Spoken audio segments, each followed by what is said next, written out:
Hi everyone, Simon here from A Human Agency. Really lucky and excited today to have the wonderful Jane Mara joining us here at the table for a nice cup of tea. We're going to have a bit of a chat with Jane about the workshops that she's going to be running as part of our Learning Lab series. Now, our Learning Lab series have just launched and we have a number of seats and tickets available. We'll be covering a whole heap of range of topics.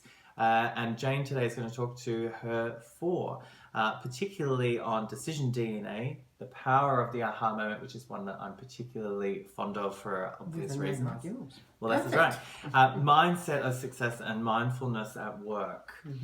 Jane, we're huge fans of yours and we're really excited to have you being the first program that we're going to be running at the end of August.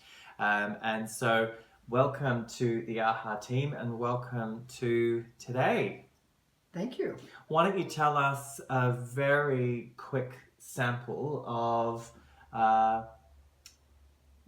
you've got a common theme running through your programs. Really? Yes. Why don't you give us a snapshot of what's in that mind of yours that's come up with these programs? Okay, well the programs really started when I was researching this book called Intuition on Demand.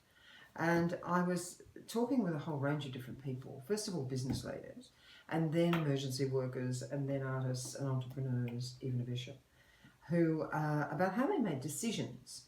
So what was happening in this as a result was they were making decisions not necessarily logically, they were making them more intuitively. And I was trying to find out how that was serving them or not. And what I discovered was that when they listened to their intuition, it was a really good thing. Because do you know, Simon, that 50% of decisions made so-called logically are later proven to be incorrect. So with all the data, all the information, all the analysis, we're not doing terribly well on the decision-making stakes, it appears. And we've seen lots of evidence of that in more recent years amongst a lot of different organisations where some really poor decisions could have been prevented. So decisions have a cost. So how can we improve that? So analysis and data is important, but big data demands to have insights. And so what I do with this program is we unpack how you make a decision right now, what your style of decision making is, how entrepreneurial you are in your thinking style, how analytical.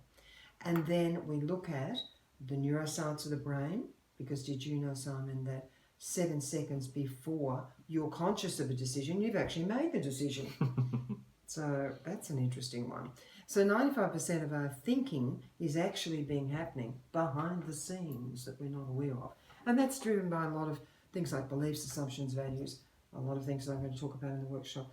The other thing that happens is that we have already preset ideas around a decision. We have decision frames or biases, they're called. So, you might think, for example, that you're a really safe driver. Do you think you're a safe driver?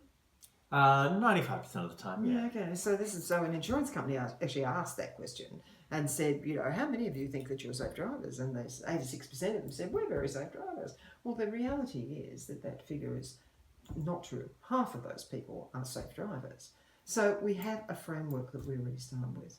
And it's often historical. So it's in the past, it's not now, and it's not in the future. Yeah. So what's important is that we have foresight and vision in our decision making, and never more particularly than now in these times where there's so much disruption going on and so much change in every single industry, not just every industry that you can think of that we're seeing. So a lot of what I do is unpack that, help you make more effective decisions, work on real life scenarios that you're already having right now, so you'll take home solutions as a result. And so you'll make better decisions, higher quality, and get clarity out of complexity. That's what you do in the workshop. How exciting. We're going to see more of Jane. We're going to dive into each of the programs one by one, and we're going to spend a bit more time with you, so tune in.